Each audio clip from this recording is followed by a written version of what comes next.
Om Namo Bhagavate Vasudevaya. Om Namo Bhagavate Vasudevaya. Om Namo Bhagavate Vasudevaya. Om Namo Bhagavate Vasudevaya. Om Namo Bhagavate Vasudevaya. Om Namo Bhagavate Vasudevaya. Reading from the Srimad Bhagavatam, Canto 4, Chapter 28, Text 32. Agastya Prag Duhitaram. Agastya Pragyanitaram. Upayena Dritavratam. Upayena Yasyam Drita Chuto Jata. Yasyam Drudachito Jata. Yavahamajo Muni. Yamavadujomani. Agastya Pragduhitaram. Agastya Pragyanitaram. Upayena Dritavratam. Upayena Dritavratam. Yasyam Drita Chuto Jata. Yasyam Drudachito Jata. Idhavahan Atmajo Muni. Yamavadujomani. Agastya Pragyanitaram. Agastya Pragyanitaram. Upayeme Dritavratam. Upayeme Dritavratam. Yasyam Dridhachito Jata. Yasyam Dridhachito Jata. Idmavahatmajo Muni. Idmahamajo Muni. Agastya Pragharitaram. Agastya Pragharitaram. Udayame Vritavitam. Yasyam Ridhachota. Idmavahatmajo Muni. Idmavahatmajo Muni. Agastya Pragharitaram. Udayame Vritavitam. Yasyam Ridhachota. Idmavahatmajo Muni. Ajata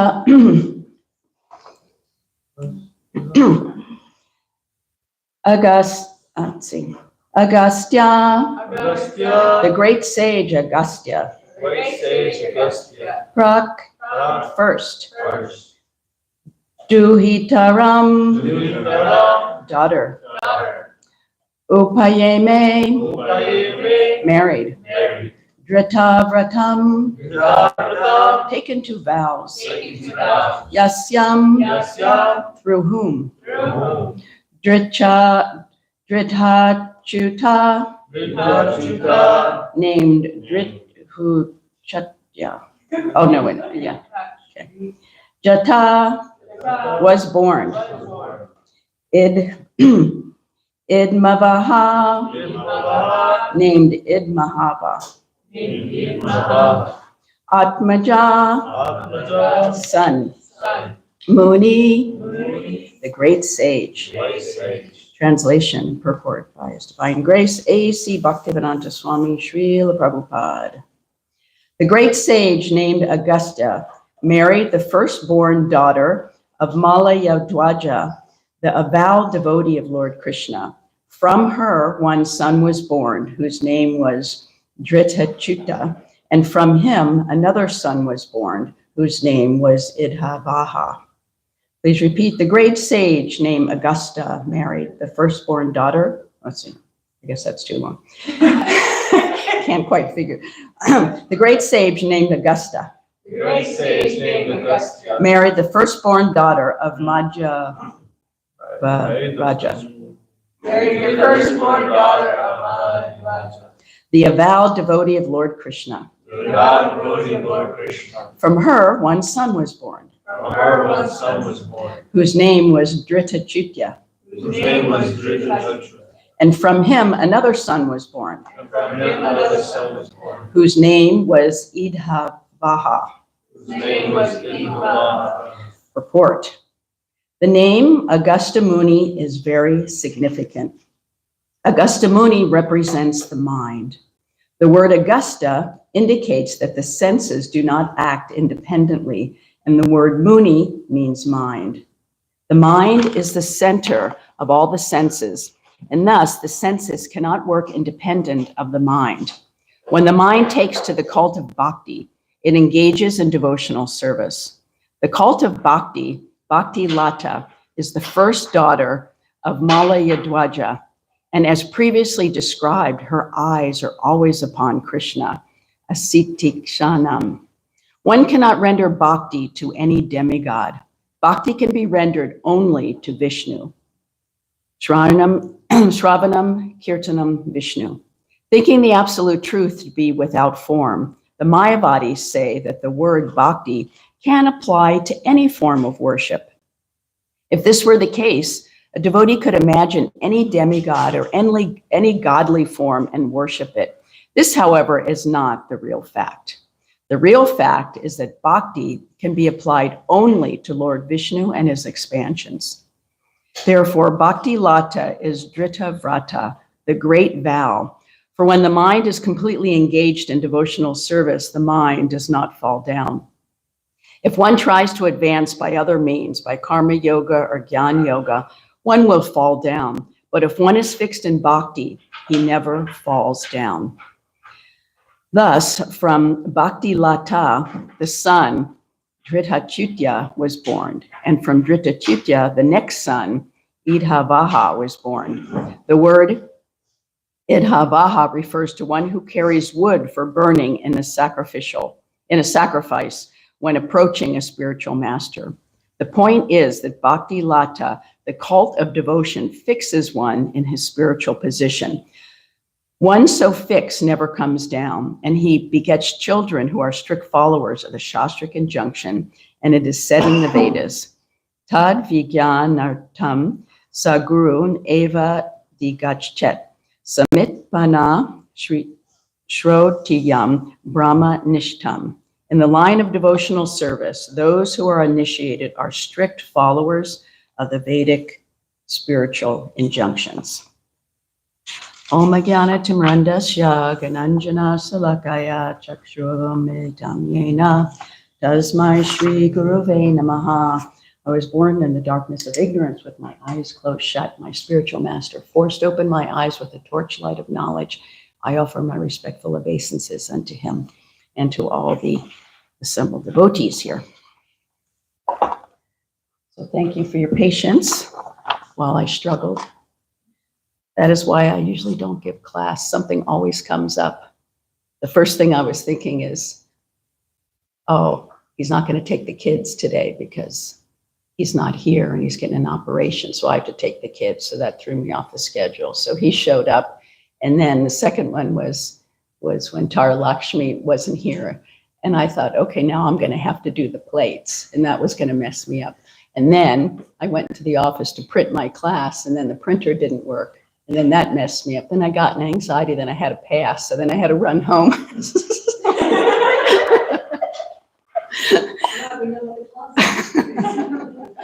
So, but here I am. And let's see, I can't even see the time. That doesn't help at all.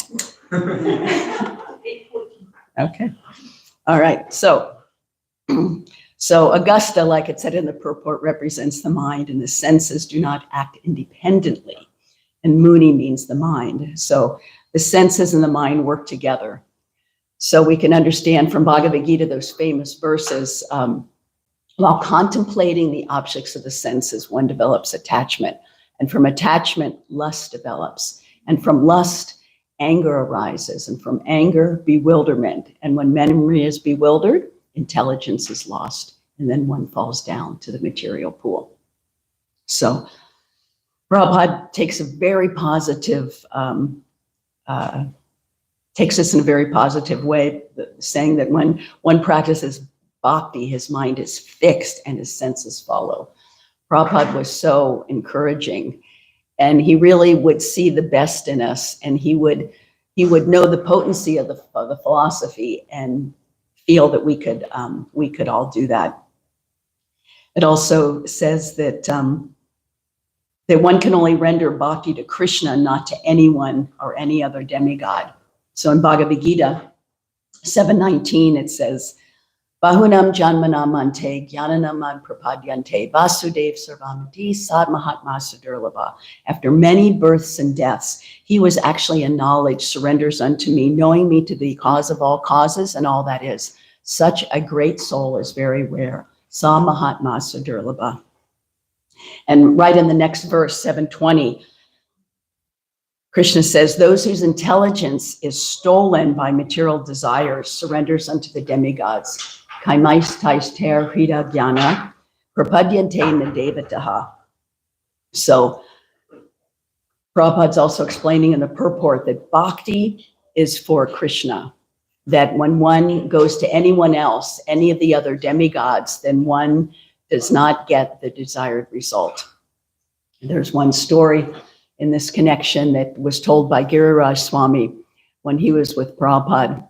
Said Prabhupada was with a life member, and the life member said, Swamiji, can you tell us that can bhakti be applied to Lord Shiva? And so Prabhupada, shook his head and said, bhakti is for Krishna. He said, but Gurudev, please, bhakti, I have so much bhakti, but it's for Lord Shiva. Isn't it possible to have bhakti for Lord Shiva? And Prabhupada again was, just still dismissive, and he said, bhakti is for Krishna. And again, the man was so insistent. And then finally, Prabhupada said, it is possible. He said, just like someone can go into the bar and he's going in there not to drink, but he's just going in there. It's possible. He goes, but it's not really practical, and we don't see that. Someone enters the bar and he goes in there to drink. He goes, so similarly, if someone worships Lord Shiva, he wants some material desire. It's not bhakti. Bhakti is haitukiya pratyata. It's unmotivated, uninterrupted. So those that worship Lord Shiva or approach Lord Shiva, they have some motivation in mind. So in that way, the man could understand, and the devotees, there got that lesson that, okay, it's possible, but generally we don't see that, just as we don't see someone going into a bar to have a soda. They would go down here to Circle K. So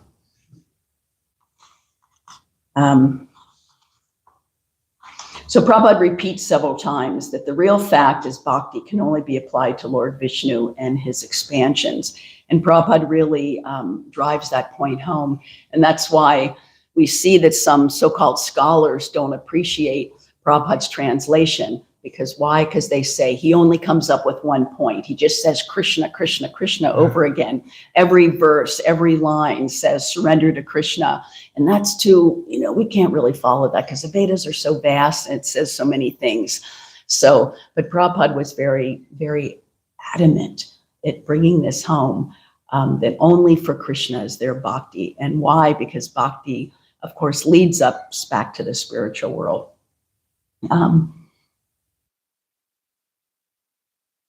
There were so many, when Prabhupada came, there had already been yogis coming over here. There'd always been people that propounded the Bhagavad Gita. There were so many translations of Bhagavad Gita already existing here. But what was the result? There wasn't one devotee of Krishna.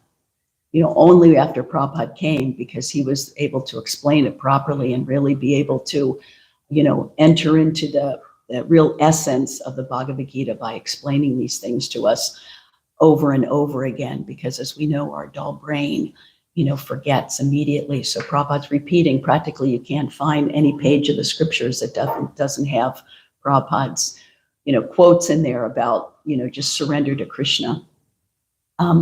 Another verse, everything is 7:7. Mata parataram nanyat kinchidasti dhananjaya mai sarvamidam protan sutre mani gana eva. Krishna says, there's no truth superior to me. Everything rests upon me as pearls are strung on a thread. That's such a beautiful verse. And it applies to so much, because really Krishna is the essence of everything. Krishna is the summum bonum of our life, of what we strive for, of what we try to share with others. And by doing that, by repeating Krishna's words as given to us by Srila Prabhupada, then we become pure. Prabhupada goes on to say, if one has drita vrata, that great vow of determination, the mind is completely engaged, will not fall down, or the mind will not fall down, and everything follows the mind.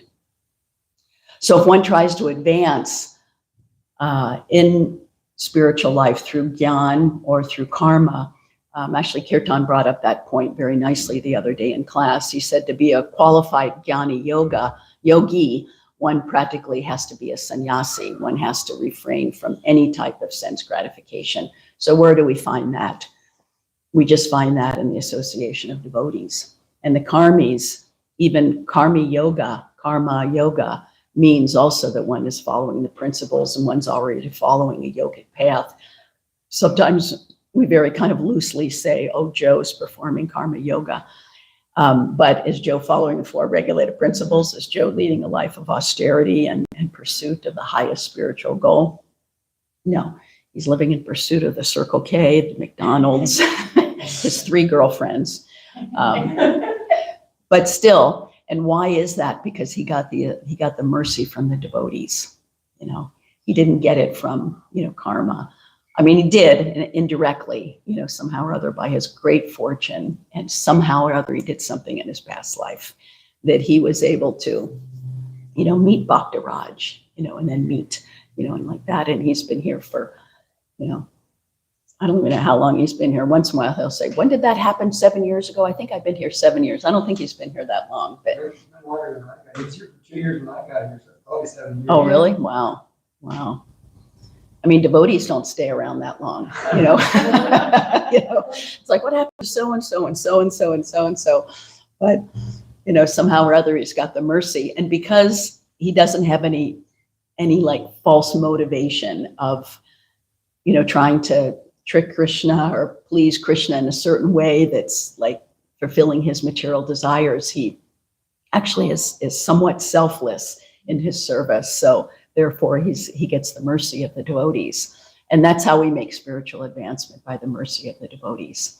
And then through that, then very gradually, you know, he and all of us can become purified. So that's why, you know, we tell people first thing is hearing. You hear from the devotees. You know, you make friendship with the devotees. You serve the devotees. And Krishna says that, you know, or was it Lord? Let's see, what was that verse that one who says they're a devotee, my devotee is not my devotee, but a devotee of my devotee. That's my real devotee. So, you know, also us, we can't imagine, you know, serving Krishna directly. We're very contaminated, but we serve the servant of Krishna. So we serve Srila Prabhupada. Who's serving Srila Prabhupada? Our gurus are serving Srila Prabhupada. Who else is serving Prabhupada? The devotees are serving Prabhupada. So, you know, by following in that way, then we get the mercy, and we're empowered to give that mercy to others. So from the Bhakti Lata Beach, which Prabhupada translated as the sun, and from him comes Idhavaha, one who carries a fire of sacrifice, fixed in his position, serving, he won't fall down. So Prabhupada was so matter of fact about how Krishna consciousness worked. He had such faith in the process and the faith in us that's why in the beginning we all thought, you know, we're going to become pure devotees like any day now. You know, I've been a devotee 6 months, a year, and any day I'm going to become a pure devotee, and any day we're going to take over the world, because we just took Prabhupada at his total as his word, and Prabhupada was he was so kind and so generous with us by calling us in some places pure devotees and things. So you can imagine, you know, the shock that we had when the first big devotees fell away from Krishna consciousness, because you hear Prabhupada saying that if you follow this, you know, one cannot fall down. You know, one is empowered by Krishna, one can become a pure devotee. And so, you know, in the beginning, we were all hyped up on that, and we just thought, you know, the sky's the limit. And then when I was, actually, I hadn't even joined the temple yet, but I heard about this Karandar. Karandar was the president of Los Angeles, and we heard that Prabhupada called him the incarnation of management, and he was doing so many things. And then we heard that he left. I was in San Diego, and we heard that he, Buddhist. Yeah, I don't know what happened to him. You know, it was such a shock, because it's like, how can someone fall down from this path? But then later on, we could understand that also Prabhupada uses these words, fixed, vow of determination, totally steady, %% engaged, constantly, 24 hours. That's what Prabhupada, but we kind of glance over that, you know, and just think, well, if I chant for 2 hours and I read for an hour, that's 3 hours. I'm getting close. You know, I do a little service during the day. Okay, maybe 5 hours. Okay, that's how I'm going to become a pure devotee. But Prabhupada said 24 hours. So what does that mean? It means 24 hours, never deviating. But we did deviate. We didn't engage 24 hours. We didn't control our senses. So, you know, many devotees, you know, fell down from the highest platform that we were striving for. The last line of the purport, Prabhupada said, in this line of devotional service, those who are initiated are strict followers of the scriptural injunctions. So how strict are we? You know, so we're initiated. Most of us all in here are initiated devotees, and you know, they don't fall down, but how strict are we? You know, there's details and there's principles. So, you know, there's some details that we can, you know, go here or there, but the principles of Krishna consciousness, that can't be compromised. So we all have to examine in ourselves, sometimes I daydream and I think, wouldn't it be easy if we made an offense knowingly or unknowingly, and like in Walmart or Kmart, how the blue light special, there'd be like some buzzer or something, like we have alarms on our phone, like for reminding us and to get up and to do this and that. So somehow or other we had like some beeper that would go off every time we went to commit an offense, or how conscious we were, we would become of that. But instead, we're by ourselves, or we think no one's watching, and we can slide a little bit, we can slack, we can go from texting important devotional service message, or Zoom, right to Facebook, or right to this or that, and just in a second, and then boom, a half hour goes by. So, we can really try to, hone in on our activities and how we can become more like this, more how Prabhupada saw us, more how Prabhupada was envisioning the Krishna conscious movement, by being strict with ourselves, but also lenient with others. Sometimes we see devotees that, they're a little bit, tight wound and they're strict with themselves, but then they want to project that on everybody, even the new bhaktas or guests that are coming to the temple. So, that's not very good. We should just put that energy internally for us. Let me just read a couple verses from Bhagavad Gita about the mind. I can change it.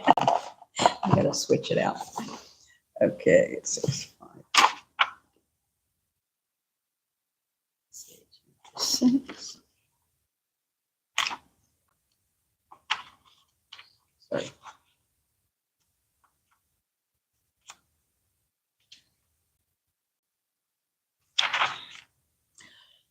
Okay, this is text, chapter 6, text 5, 6, and 7. One must deliver himself with the help of his mind and not degrade himself. The mind is the friend of the conditioned soul and his enemy as well. Such a great verse. For him who has conquered the mind is the best of friends. But for him who has failed to do so, his mind will remain the greatest enemy. For one who has conquered the mind, the super soul is already reached, for he has attained tranquility. To such a man, happiness and distress, heat and cold, honor and dishonor are all the same. This verse talks about Augusta Muni, and so I didn't really know. We all heard about Augusta Muni. We all hear about these different Munis, but so I looked up a few stories of Augusta Muni just so we can familiarize ourselves. Yeah. Actually, I didn't get to tell Shanti to please make the offering. Could you go knock on her door? Thank you. So Augusta Muni, one time he was with his associates, and they went to the ashram of Indradumna. And Indradumna was a Maharaj, and he had retired from family life, and he was living in the forest, very peacefully and meditating. And so Augusta came in. This is a similar situation to, as we hear in the Bhagavatam. So Augusta came in, and he was insulted because Indradumna was absorbed in samadhi. He was meditating, and so he didn't get up and receive him. So he was insulted, so he cursed him. He said, "You're just like a dull elephant, big guy, but actually you're just dull. So I curse you to become an elephant." So every curse that's done by a devotee has two sides. One's the curse, you have to suffer, but then there's also a benediction in disguise. So of course he became the elephant, Gajendra, that was delivered by Lord Vishnu because he regained his memory. Even though he had that body of an elephant, he was very covered over, so covered over that, he forgot practically everything until he was in a very dangerous situation. Then he plucked one of the lotus flowers and was remembering the prayers of his previous life and was offering to Krishna. Then Krishna came. And then when he severed the crocodile's head from the leg, then a beautiful personality came out. He was shining like gold with a very beautiful gold helmet. And then he became one of the, he achieved Sarupya Mukti, which is the same form as the Lord. So he took his forearm form back in the spiritual world. And in Ram Lila, these Munis are around for a long time, like tens of thousands of years. So in Ram Lila, Ram was in the forest. This was during the time he was exiled. And he went into this beautiful hermitage with soft grass and beautiful breezes. And it was just like Nandana forest in the heavenly planet. So he thought, well, we're getting near Agastya Muni's ashram. He could feel that this was a very pious place, because by Agastya Muni's austerity, he transformed that forest into practically like a heavenly planet. And so when they came, Agastya Muni, got up and received him and brought them over, gave them food and drink, and also, sweet words. As we know, that's the kind of reception we're supposed to give to everyone, even the enemy. Supposed to have sweet words, offer them water and drink.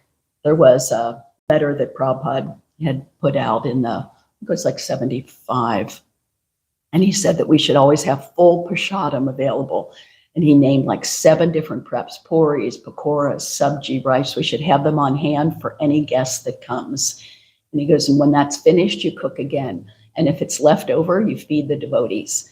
So this is a type of etiquette that, that actually we're supposed to have, but, we're always falling short. But we read about these, and at least it puts it in our mind, actually, what we should be doing. So then Agastya Muni, he did a fire sacrifice while the Rama and Sita and Lakshman were there. And out of the fire sacrifice, he got a quiver and 2 bows and a sword, and he benedicted them to Lord Ram and said that these are actually the weapons of Lord Vishnu that he used to defeat the demons. So I'm giving them to you to, for your journey and to defeat Ravana. So he was there with that. And then there's one more that I found, and this is from the Mahabharata. So you see how, his influence spanned so much. So this is very interesting. So this is when the Pandavas were in the forest, and so Bhima had gone off, and he was, feeling very good actually in the forest, because he was just free and so many beautiful things, but he had so much energy and so much strength. He started uprooting trees and smashing mountains and different things. And then he came across this cave there, and he's looking inside, and there's this big snake all coiled up, and he's like fixed on his copper eyes. So then Bhima just, walked up, like he was going to take him down. And then the snake grabbed him and put him in his coils. And Bhima tried to punch the snake, get out of the snake, and he totally lost all his power.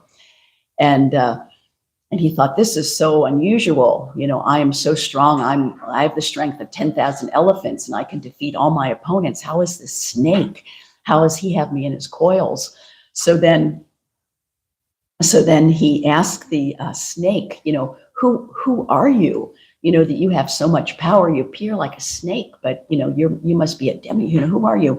So then he said, my name is Nahusha, and I am a royal sage. After attaining heaven, I was cursed by who else but Agastya Muni, and fell to earth as a snake. Thus you are my descendant, but you will not stop me from eating you.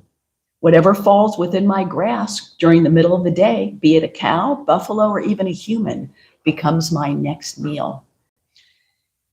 So then, and he said, Augusta promised that whomever I seize will lose his strength. Thus you have been overcome by virtue of that sage's power.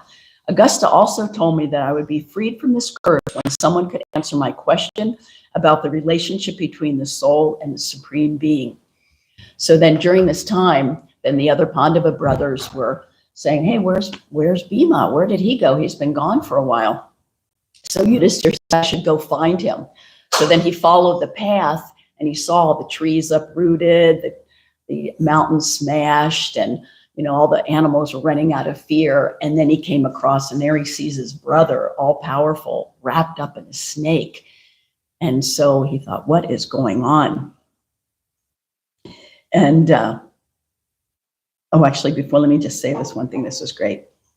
So Bhima, while he was still in the snake, he was thinking of Krishna. And he said, "O mighty creature, I am neither angry nor do I blame myself for this calamity. Sometimes a man may succeed in his endeavors for happiness, and sometimes he may fail. Certain results are not in his hands, and therefore he should not lament his misfortune." I mean, that is pretty transcendental. Here he's, the Kshatriyas always come with, an ego because they're so powerful, and he was very powerful. But here he was caught in this situation and fate, and instead of sniveling or begging or crying or lamenting or getting angry, he said, well, this happens no matter, what the situation is. Sometimes it's out of our hands. So he said, who could ever be superior to destiny? Destiny is supreme, and exertion made for material gain is useless. So even in that situation, they're very philosophical.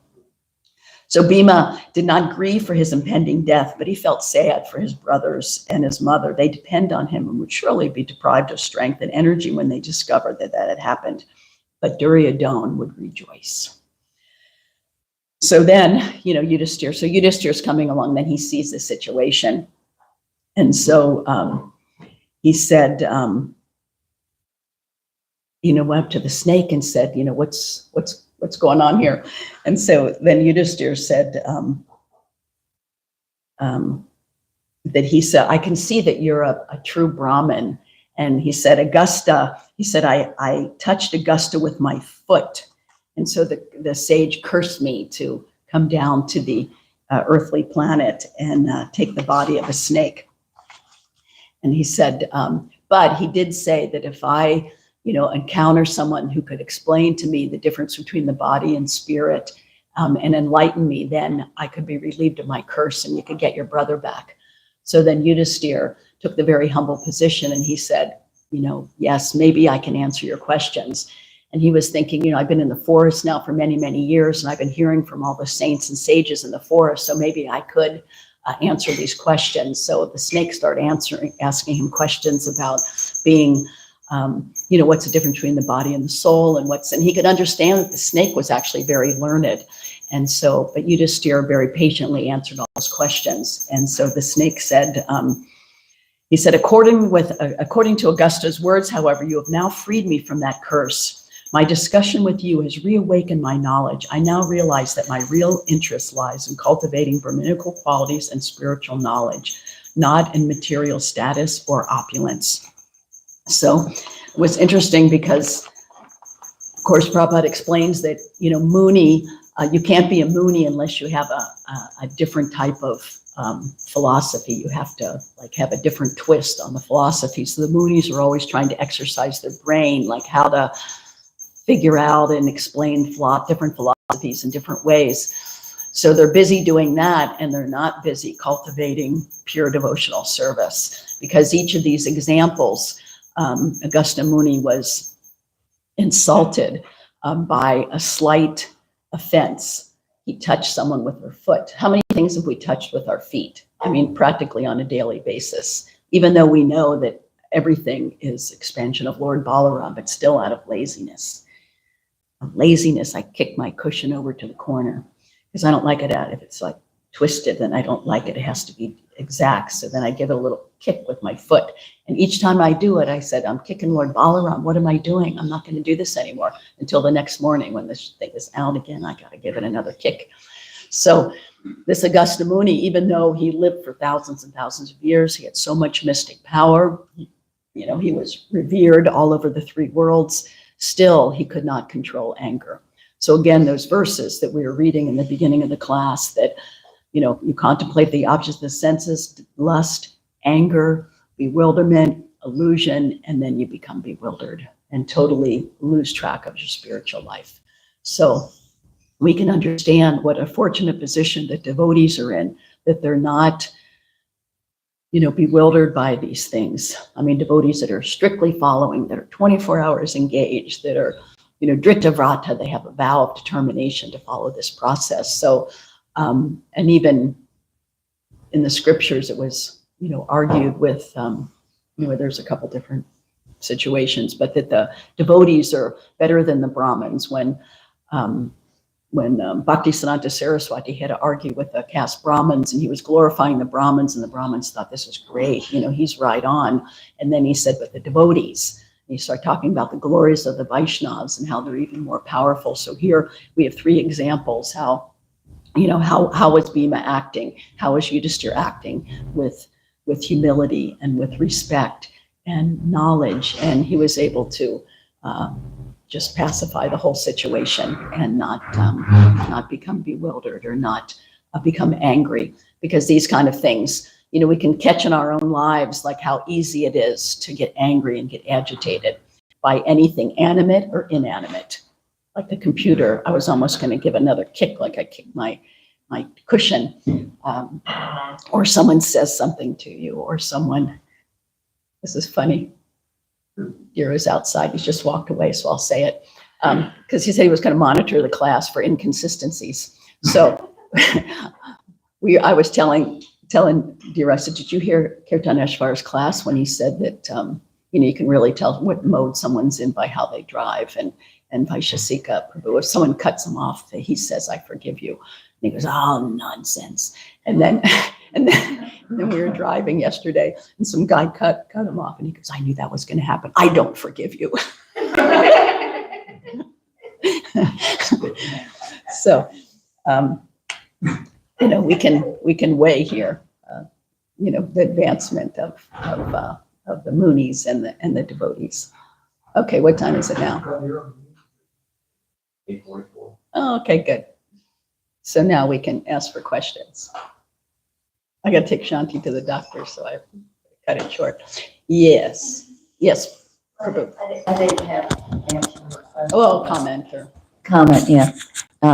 You were discussing Gajendra, and when he surrendered the lotus flower, he had the alligator, crocodile, on his foot, and I hadn't become a devotee yet. I think it was in the 8-1.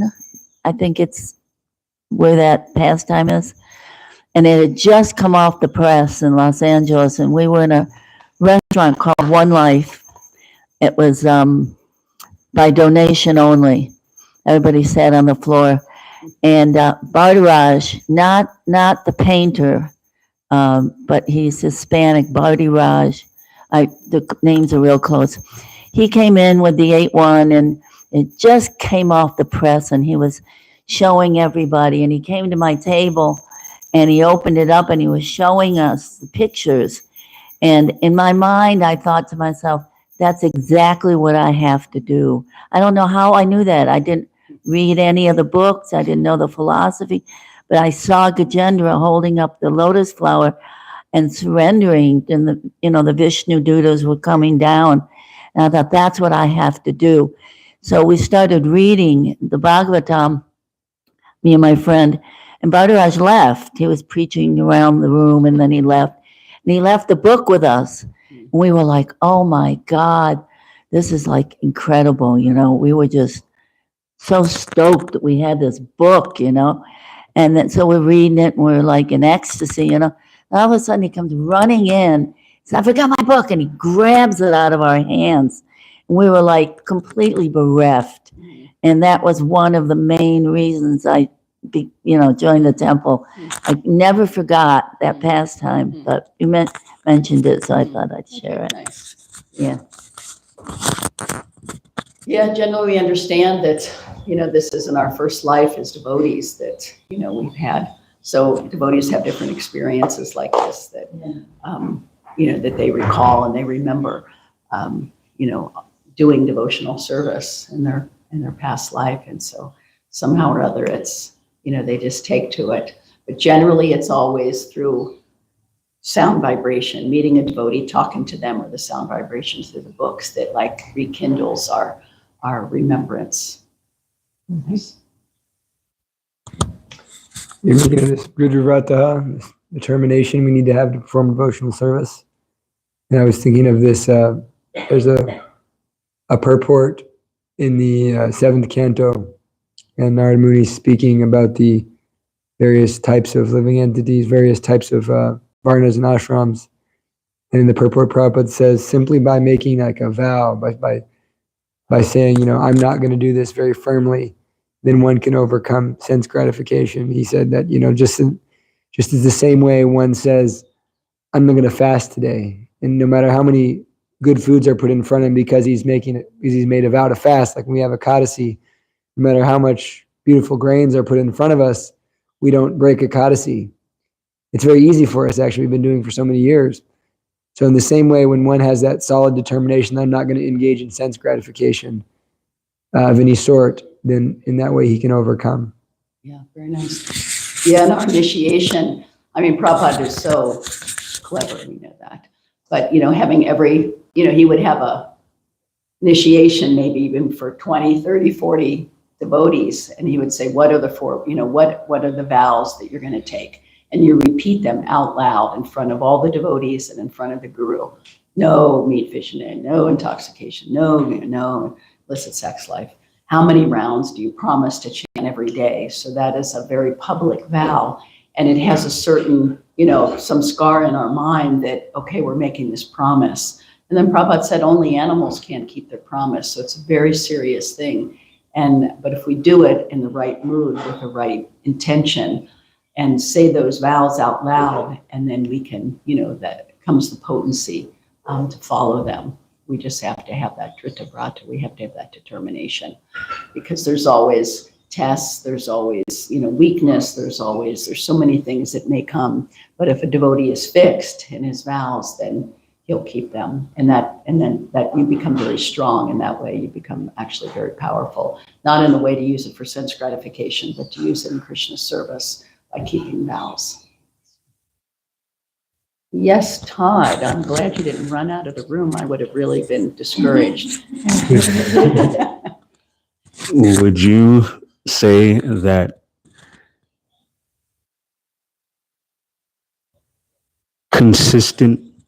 not consistent, would you say that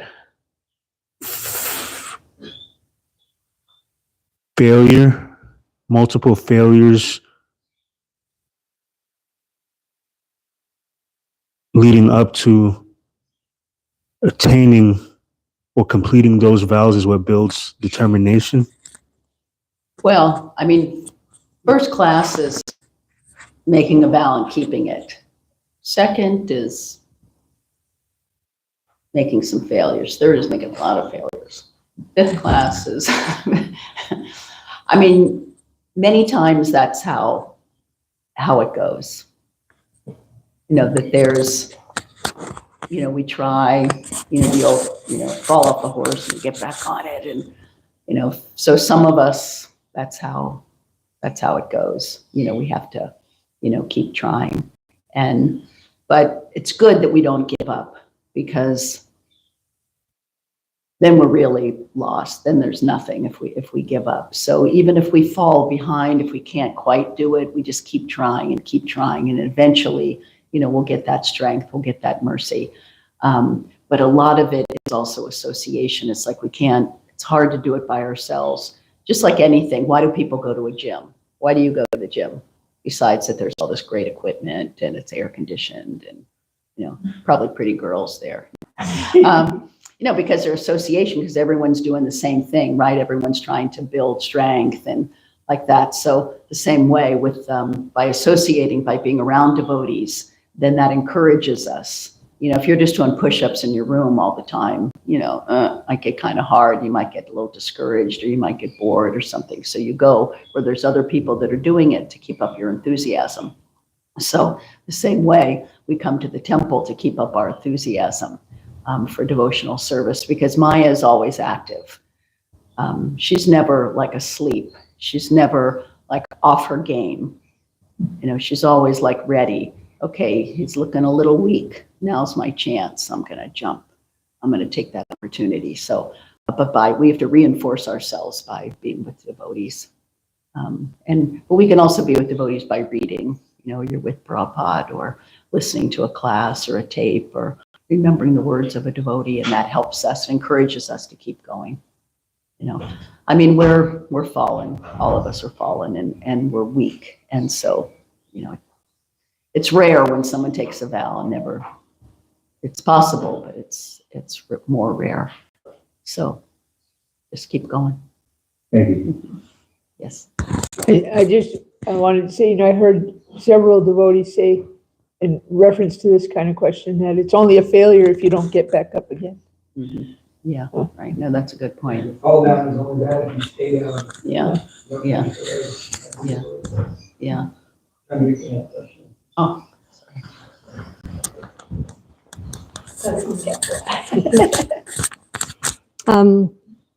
Just kind of like the analogy you gave of Joe being here a long time in that situation.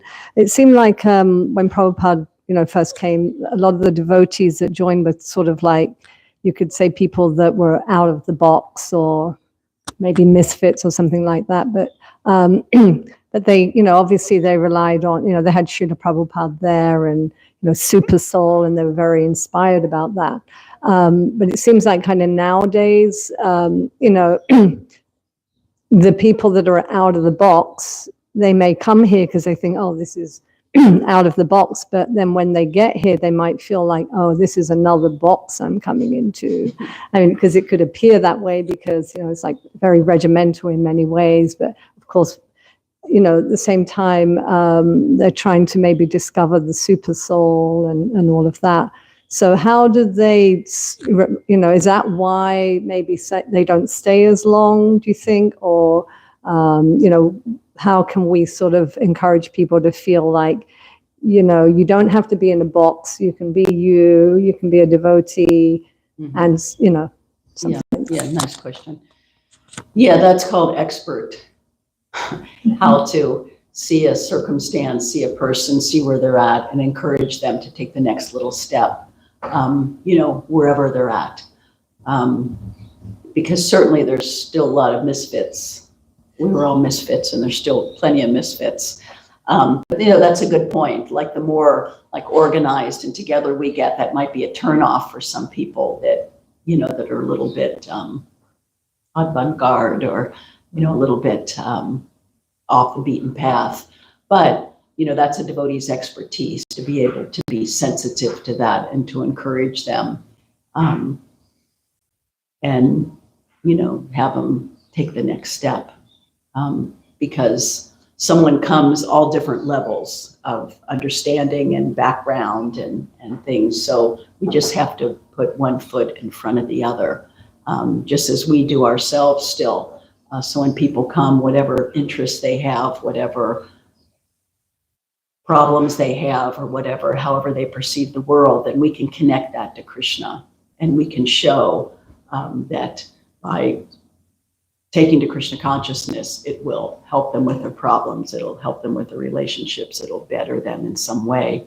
And then that way we sort of nurse them along till they can get a higher understanding. But you have to be expert at that. You can't have the chopping technique where, you're not merciful. Sometimes chop is good. You need a chop sometimes, but for new people, we have to definitely, encourage them and have them feel comfortable to be with devotees. And then the process takes off.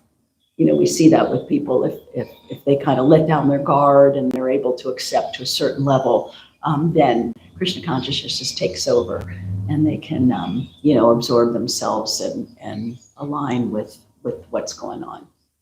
Anyway, kind of an answer. Okay, I hear the dishes rattling out there. Srimad Bhagavatam ki jai.